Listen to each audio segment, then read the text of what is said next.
Hello मेरे प्यारे बच्चों, कैसे आप सभी लोग। उम्मीद करता हूँ बहुत ही अच्छे होंगे। बच्चों, आज की इस वीडियो में हम आपके लिए लेकर आए हैं बहादुर कहानी का सारांश क्लास 12 वालों के लिए, जो कि मोस्ट इम्पॉर्टेंट टॉपिक रहता है बहादुर कहानी और ये पंचलाइट कहानी। दो ही कहानी मोस्ट इम्पॉर्टेंट हैं।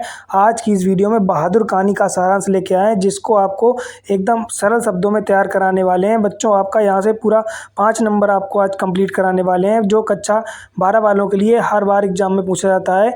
बच्चों, वीडियो के लास्ट तक बने रहिए और पूरी की पूरी हम आपको बहादुर कहानी का सारांश एकदम अच्छे से कंप्लीट कराने वाले हैं। और बच्चों, वीडियो पसंद आए तो वीडियो को लाइक भी कर लें और अपने दोस्तों के साथ ज़्यादा से ज़्यादा शेयर करें। तो देखिए किस हिसाब से अमरकांत जी द्वारा किस हिसाब से कहानी लिखते हैं। अमरकांत जी द्वारा लिखित कहानी बहादुर एक मध्यम वर्गीय परिवार में एक नौकर के साथ परिवारजनों द्वारा किए गए अत्यंत कटु व्यवहार की कहानी है। देखिए, ये कहानी किसके द्वारा लिखी गई है? तो ये कहानी अमरकांत जी द्वारा लिखी गई है और ये मिडिल क्लास फैमिली के लिए है। मिडिल क्लास फैमिली यानी मध्य वर्गीय, जिसको बीच में बोलते हैं। मतलब एक लोअर होता है, एक मिडिल होता है, एक हाईएस्ट होता है। ठीक, तो मतलब जैसे एक मध्यवर्गीय फैमिली था, तो वो एक नौकर को लेकर आता है, तो उसने नौकर के साथ कैसा पहले व्यवहार करते हैं, कैसा बाद में व्यवहार करते हैं, उसी के बातों में इसमें चर्चा की गई है। अत्यंत कटु व्यवहार मतलब पहले तो सही व्यवहार किया जाता था, लेकिन बाद में क्या हुआ, धीरे धीरे अत्यंत कटु व्यवहार मतलब उसके साथ मतलब अच्छे से बर्ताव नहीं किया जा रहा था। समझ में आ गया?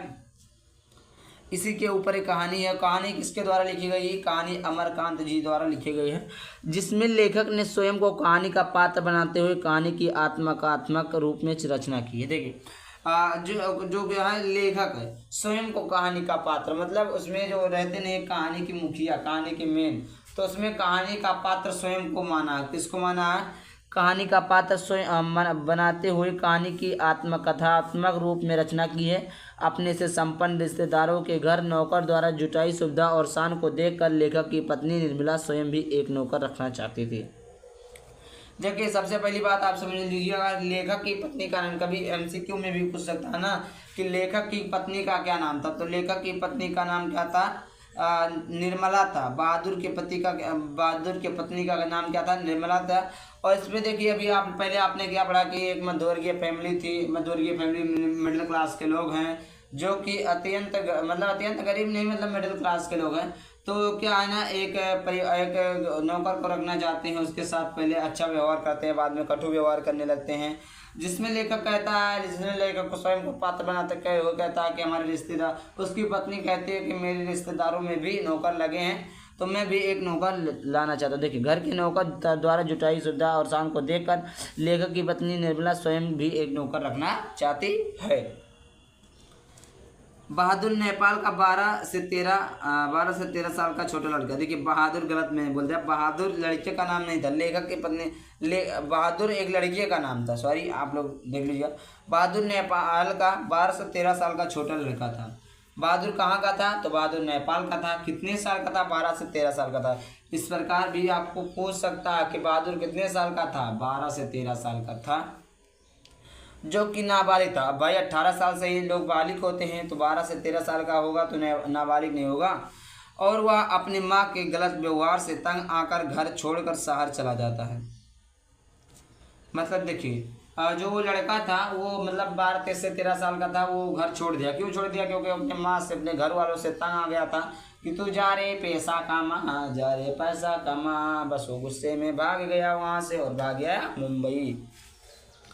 अपने वहाँ आकर घर छोड़कर चला जाता और निर्मला के परिवार में नौकर के रूप में रख लिया जाता है। और यह इधर उधर भटकता रहता। बस निर्मला के पति जी ने देखा और कहा मेरे घर में नौकर की ज़रूरत है, और वह उठा के ले जाते, टप से अपने घर में पटक दिए थे, मतलब रख लिए थे यार के रूप में रख लिया जाता।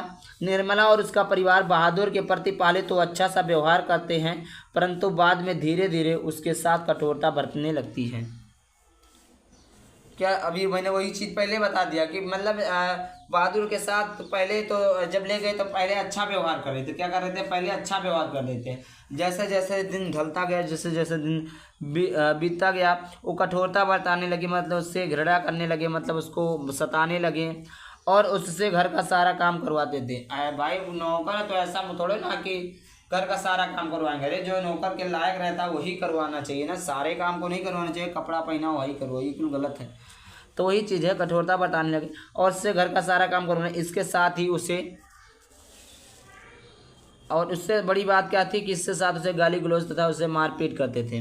भैया अब बाऊ नौकर हो तो नौकर दियो, पैसा दियो तो गाली गलौज थोड़ा ना दो, मारपीट थोड़ा ना कर। वो उसे गाली गलौज देने लगे, उसे मारपीट करते थे और झूठी चोरी का इल्ज़ाम लगाकर उसे अपमानित भी किया जाता है।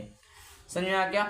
अब भैया नौकर का काम क्या होता है? काम करना। अब तुम उसको अपमानित करोगे, गाली दोगे, मारो पीटोगे तो ये गलत होगा ना। वो अपमानित करोगे तो भाग जाए। और मारा पीटा जाता था। अत्यंत बहादुर घर छोड़कर चला गया, मतलब वो भी घर छोड़कर बहादुर चला गया कि हमें मारते हैं पीटते हैं लोग, और उसके बाद झूठा चोरी का इल्ज़ाम लगाते हैं। तो जो कोई काम नहीं कर ही रहेगा, अगर आप उसको झूठा चोरी का इल्ज़ाम लगाओगे तो बिल्कुल घर छोड़कर चला जाएगा।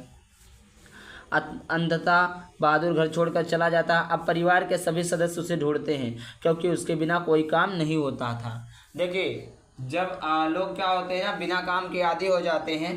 जैसे 4 नौकर आप रखे और सारा काम कर रहे हैं, 2 साल किया, उसके बाद जैसे नौकर गया आप एक काम नहीं कर पाएंगे, काम ही नहीं कर सकते, आपका मन ही नहीं करेगा। उसी प्रकार जैसे ही बहादुर चला गया उनका काम करना असंभव हो गया, मतलब वो काम करना नहीं चाहते थे।